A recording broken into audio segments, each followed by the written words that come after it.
Good morning, good morning, good morning, good morning, good morning. Good morning, good morning. Happy Monday. It is nice to be back after the, I guess it was Columbus Day last week. And it kind of caught me off guard. I was trying to get hold of people. I'm like, why is everybody on vacation? So, great to be back. I have a great mantra for today. The mantra for today is all about 2019, right? I want to talk about what's going to occur in the future and where I think everything is going. While I do that, I want to grab something quickly. Wait there.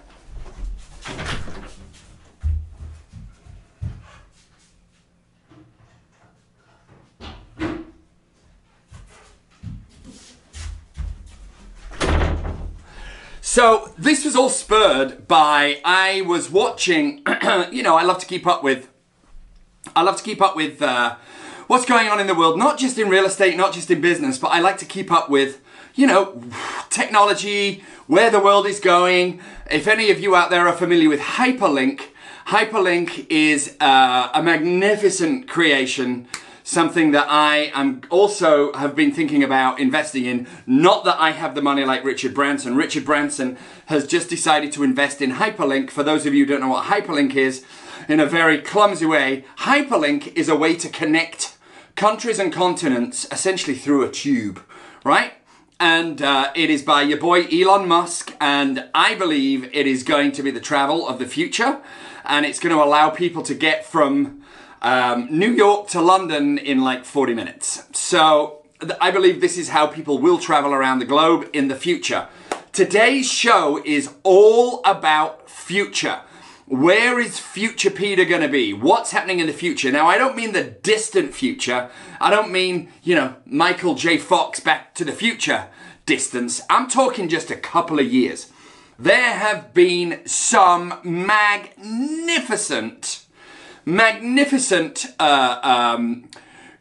progressions in technology. Now, the whole point of today is to talk about where is it going. But I do want to talk about the evolution of technology. And the best example that I could think about, first of all, let me give a word of thanks to our sponsors, Caffeine.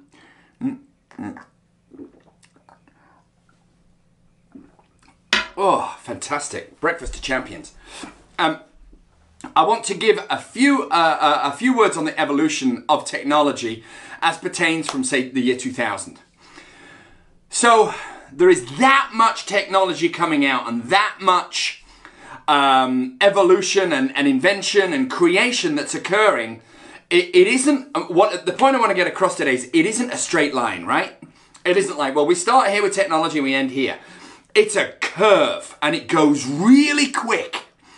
Right? And it's almost like technology gathers momentum, and then it's like being on a roller coaster. You go up, up, up, up, up, up, up, up, up, up, up, and then you crest, you roll slowly, you roll quicker, quicker, quicker, quicker, quicker, and then it goes bosh.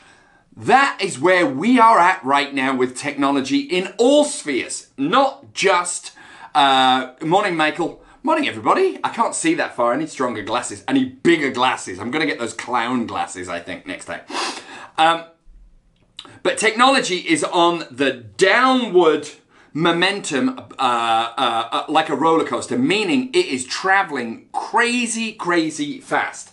I'm going to try and dial up what I'm talking about and show it to you whilst also vamping and what we're talking. Yeah, here we go.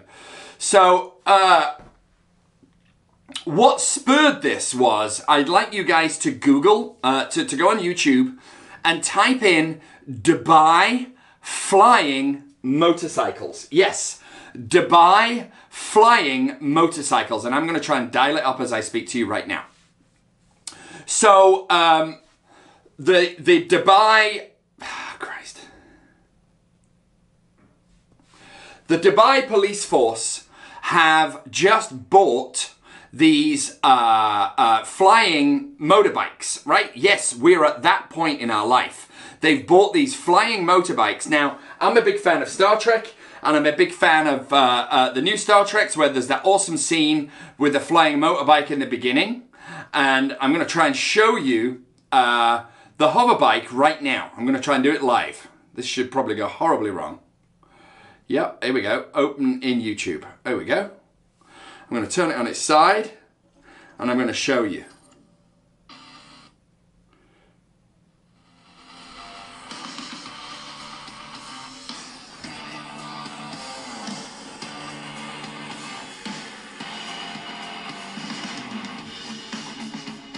See that? Woo-hoo-hoo-hoo! How badass is that?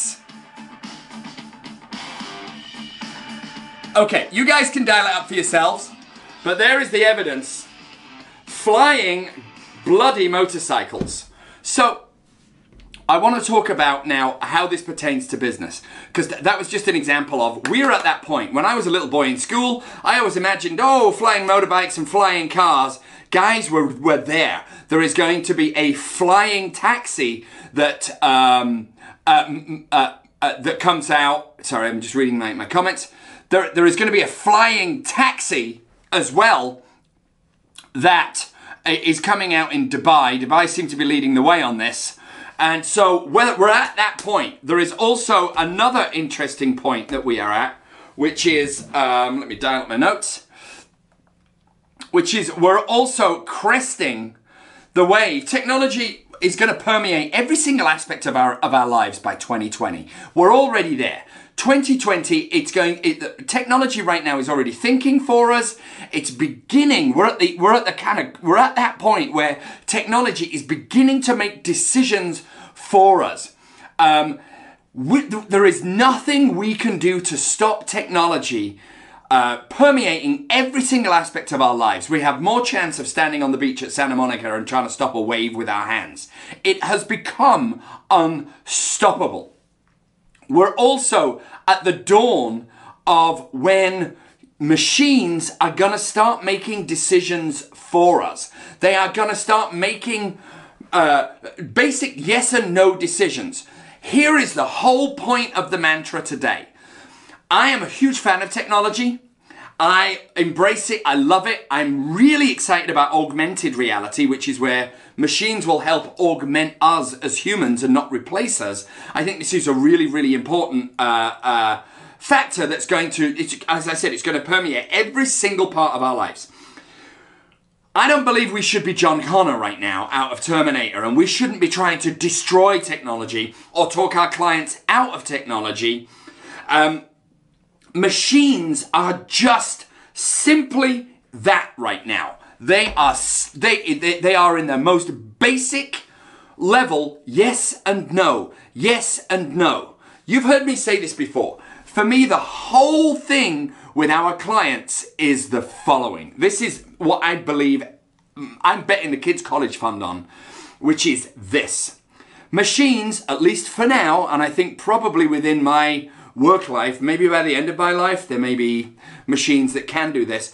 But over the next 20 years, I think it's highly unlikely that machines will develop intelligence that includes empathy, that includes advocacy, being an advocate, that includes how to anticipate what your clients are going to need, right? We are no longer real estate agents. We are no longer just peddlers of things that we sell. If you're not in real estate, we have become advocates and advisors and counselors and therapists.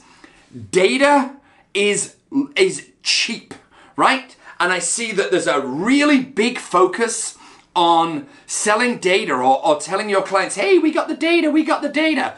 Data is important, but I'm going to give you an example of how technology advances so quickly. I remember about 20 years ago, when I was in the music business and I was making records, I needed to buy a drive, right? I needed to buy a 1 gigabyte drive.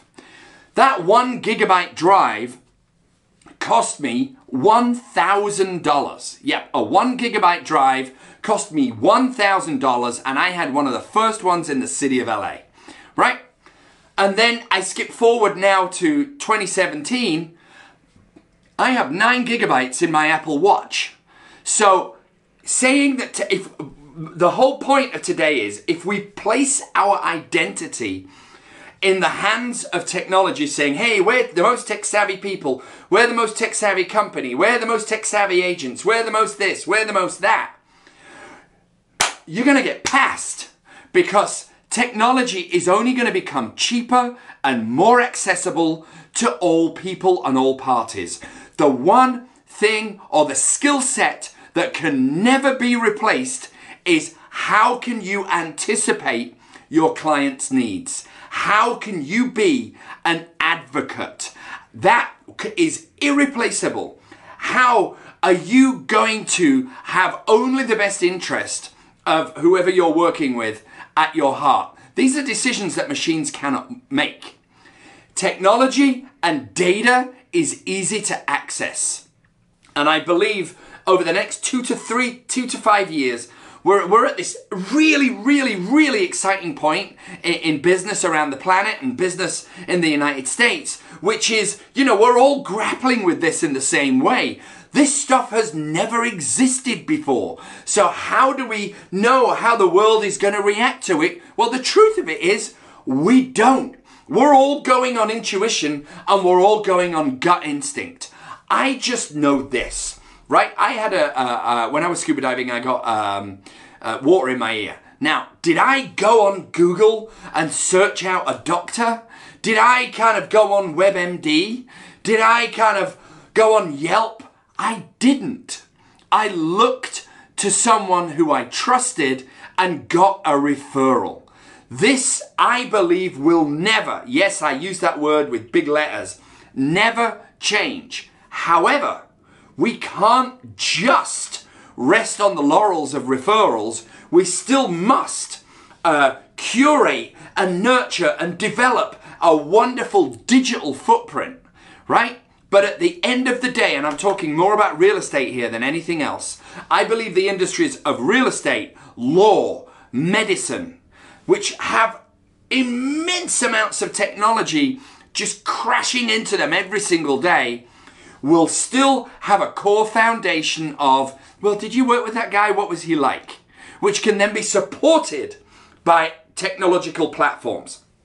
I hope this is making sense.